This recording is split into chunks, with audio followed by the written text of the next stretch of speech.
যাদের রক্তের বিনিময়ে বাঙালির ভাষার অধিকার প্রতিষ্ঠা হয় সেই সব শহীদের প্রতি কৃতজ্ঞ চিত্তে শ্রদ্ধা জানাতে কেন্দ্রীয় শহীদ মিনারে ঢল নামে রাজনৈতিক সামাজিক সংগঠন সহ বিভিন্ন শ্রেণী পেশার মানুষের।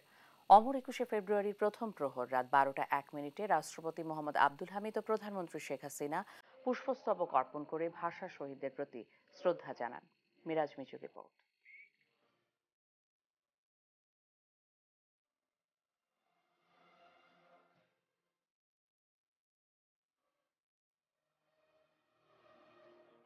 রাষ্ট্রপতি ও প্রধানমন্ত্রী ধীর লয়ে যখন কেন্দ্রীয় শহীদ মিনারের বেদির দিকে এগিয়ে আসতে থাকেন, তখন বেজে ওঠে বাঙালির হৃদয় ব্যাকুল করা সেই অমর গান।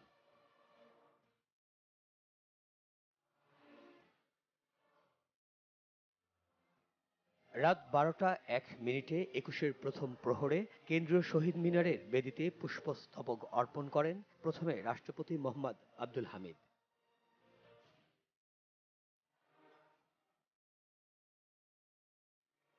পরে প্রধানমন্ত্রী শেখ হাসিনা পুষ্পস্তবক অর্পণ করেন। এ সময় শহীদদের স্মৃতির প্রতি শ্রদ্ধা জানিয়ে কিছুক্ষণ নীরবে দাঁড়িয়ে থাকেন রাষ্ট্রপতি ও প্রধানমন্ত্রী।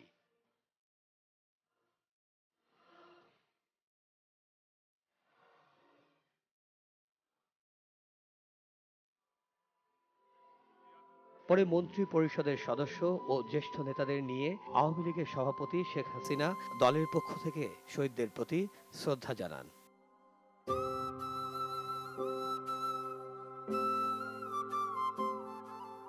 রাষ্ট্রপতি ও প্রধানমন্ত্রীর শ্রদ্ধা নিবেদনের পর জাতীয় সংসদের স্পিকার ডক্টর শিরীন শারমিন চৌধুরী ও ডেপুটি স্পিকার শামসুল হক টুকু কেন্দ্রীয় শহীদ মিনারে পুষ্পস্তবক অর্পণ করেন।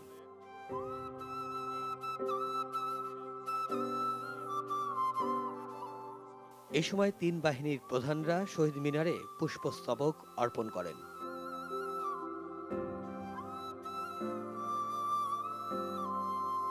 বিরোধী দলের পক্ষ থেকে শহীদদের প্রতি শ্রদ্ধা জানানো হয়।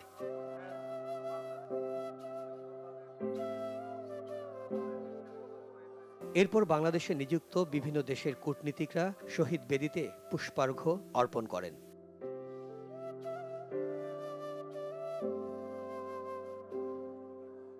এরপর একে একে বিভিন্ন রাজনৈতিক সামাজিক সংগঠন সহ বিভিন্ন শ্রেণী পেশার মানুষের ঢল নামে কেন্দ্রীয় শহীদ মিনারে।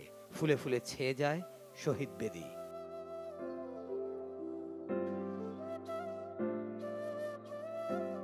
ভাষা শহীদরা বেঁচে আছেন বাংলা বর্ণমালায়, ভাষা শহীদরা বেঁচে আছেন মাতৃভাষায়।